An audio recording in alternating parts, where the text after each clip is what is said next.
Hello प्यारे, मैं अरविंद कुमार और आप देख रहे हैं आपका अपना यूट्यूब चैनल सीखो डीके। तो प्यारे चलिए आज की इस वीडियो में हम लोग क्या पढ़ने वाले हैं। तो प्रश्नावली 1.2 का उदाहरण संख्या 10 को हम लोग पढ़ेंगे।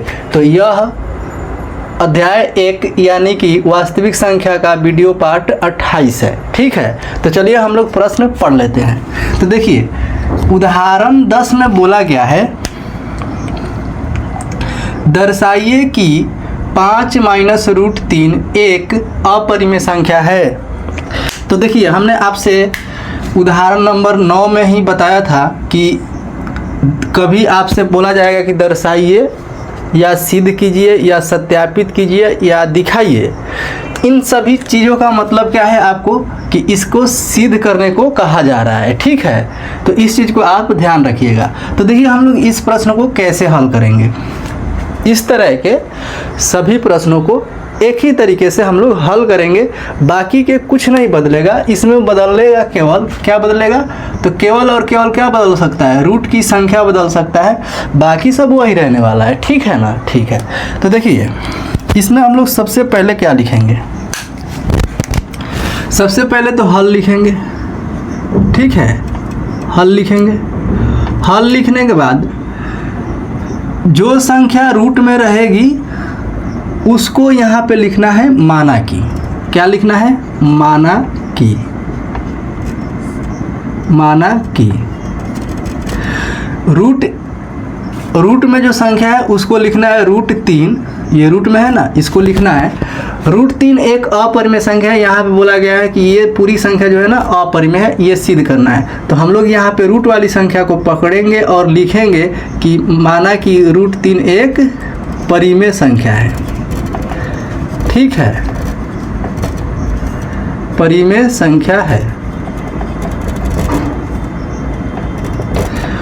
आपको ज़्यादा कुछ नहीं सोचना है, जो कुछ भी हम पॉइंट लिख रहे हैं आपको बस उसको रिवीजन कर लेना है।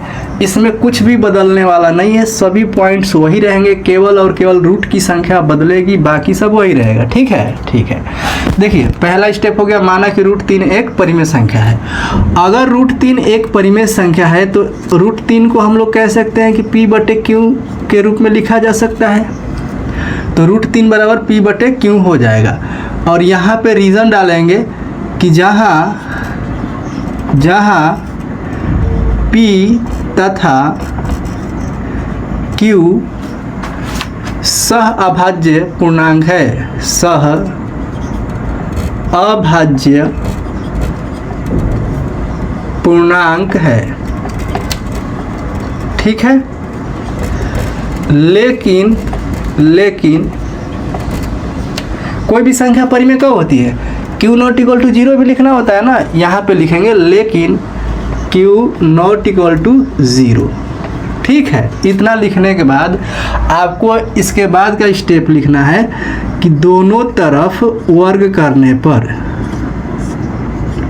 दोनों तरफ वर्ग करने पर। ठीक है, ठीक है, इतना आप लिखते हैं। इसके बाद आपको लिखना है कि √3, देखिए ये हो गया एक तरफ और ये दूसरा तरफ। ठीक है, तो इनको क्या करना है, वर्ग करना है ना। तो √3 का वर्ग यानी कि पूरे का वर्ग करना है, स्क्वायर देना है। ठीक है, बराबर है तो बराबर लिखेंगे P का स्क्वायर और बटे में Q का भी स्क्वायर, क्योंकि दोनों साइड में स्क्वायर करना है। वर्ग का मतलब क्या होता है, दोनों साइड में वर्ग करना है, स्क्वायर लगाना है। ठीक है, ठीक है। देखिए √3 का स्क्वायर का मतलब होगा यहाँ से 3 जो होगा ना रूट से बाहर निकल जाएगा, स्क्वायर है इसलिए। अब देखिए बराबर P का स्क्वायर बटे में Q गुणे Q, हम लोग कर सकते हैं इसको। ठीक है, बिल्कुल कर सकते हैं। Q स्क्वायर यानी कि A स्क्वायर का अगर बात करेंगे तो A स्क्वायर का मतलब होता है A गुणे A। ठीक है, ठीक है। इसी तरह से B स्क्वायर का मतलब क्या हो जाएगा, B गुणे B, यही होगा ना, बिल्कुल यही होगा। इसी तरह से Q स्क्वायर का मतलब Q गुणा Q। ठीक है, आप बोलेंगे कि ऊपर वाले को क्यों नहीं ऐसे किए। ठीक है, क्योंकि ऊपर वाले की ज़रूरत नहीं है, नीचे वाले की ज़रूरत है। ठीक है, तो देखिए ज़रूरत के हिसाब से हम लोग कुछ भी करेंगे। ठीक है, तो देखिए यहाँ पर q जो है नीचे है, यहाँ भगे में है, इधर आएगा तो गुणे में हो जाएगा, यानी 3q बराबर p स्क्वायर बटे में यहाँ पे क्या बच जाएगा, q बचेगा, एक q इधर आ गया तो एक ही q बचेगा यहाँ पे। फिर आपको यहाँ पे रीजन डालना है जहाँ p तथा q सअभाज्य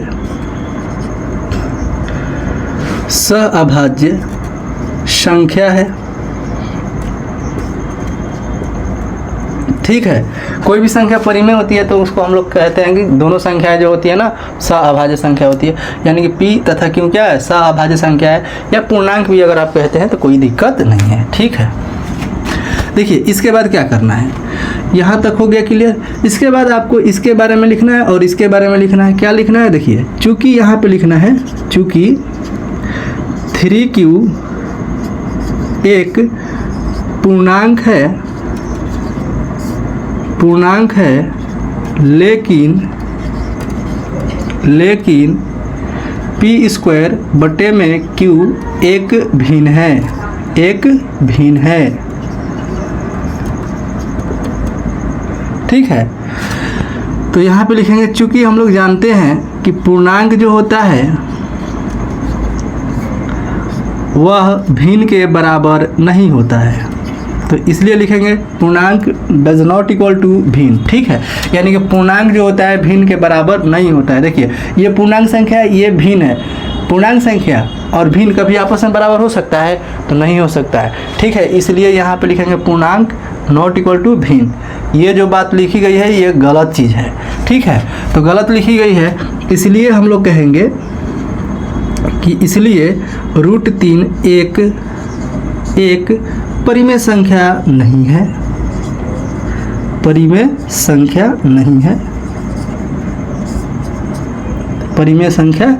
नहीं है। ठीक है, जब यह परिमेय संख्या नहीं है तो क्या है, लिखेंगे अतः √3 एक अपरिमेय संख्या है।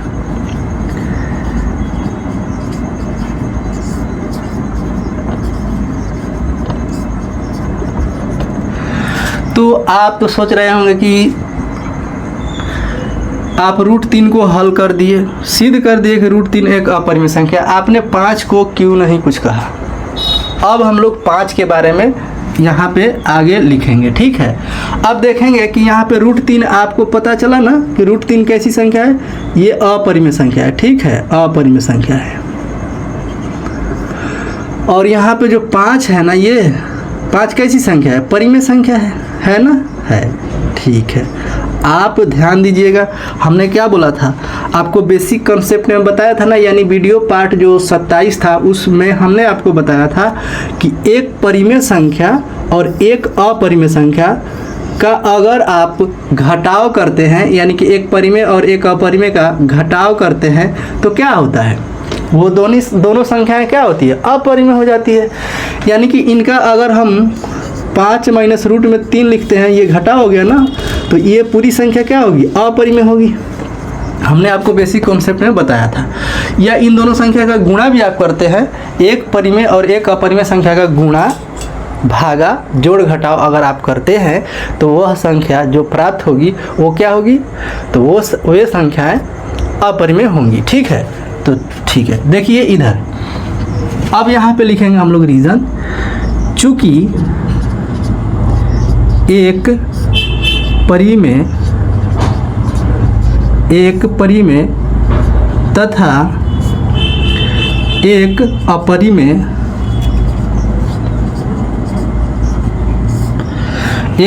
तथा एक अपरिमेय संख्या का यहाँ पे घटाव है ना, तो यहाँ पे लिखेंगे अंतर भी केवल लिख सकते हैं, नहीं तो आपको लिखना है तो पूरा भी आप लिख सकते हैं कि योग अंतर गुणा तथा भाग, इतना लिख सकते हैं। या यहाँ पे केवल घटाव है तो आप लिखेंगे क्या, एक परिमेय तथा एक अपरिमेय संख्या का अंतर हमेशा अपरिमेय होता है। यहाँ पर चूंकि का मतलब होता है कि हमें पता है कि ये स्टेटमेंट सही होता है, ठीक है। तो एक परिमेय तथा एक अपरिमेय संख्या का अंतर जो होता है ना हमेशा अपरिमेय होता है। और लास्ट में हम लोग एक बात फिर से लिखेंगे कि अतः ये पूरी संख्या जो है 5 माइनस रूट 3, अतः 5 माइनस रूट 3 एक अपरिमेय संख्या है, ठीक है। तो इसमें जो फालतू चीज़ लिखा गया है आपको समझाने के लिए वो चीज़ हम हटा दे रहे हैं और जो काम का चीज़ है वो छोड़ देते हैं। आप इसका स्क्रीनशॉट ले लीजिए, ठीक है, और अपना नोट्स तैयार कीजिए। देखिए ये उदाहरण 10 है, आप इसका स्क्रीनशॉट ले लीजिए। आपको कुछ नहीं करना है, इसी तरह से आपको लिखना है। और देखिए यहाँ पे क्या बदला है, कुछ बदला है, रूट 3 है, बस रूट 3। जो भी रूट में संख्या रहेगी उसी को आपको पकड़ के उसका कान पकड़ना है, खींच के लाना है, यहाँ तक हल कर देना है, यहाँ तक सिद्ध करना है। इसके बाद के आपको एक पॉइंट को ध्यान में रखना है, उसके बाद अतः लिख के पूरी संख्या को समाप्त कर देना है, ठीक है ना, ठीक है। आप इसका स्क्रीनशॉट ले लीजिए।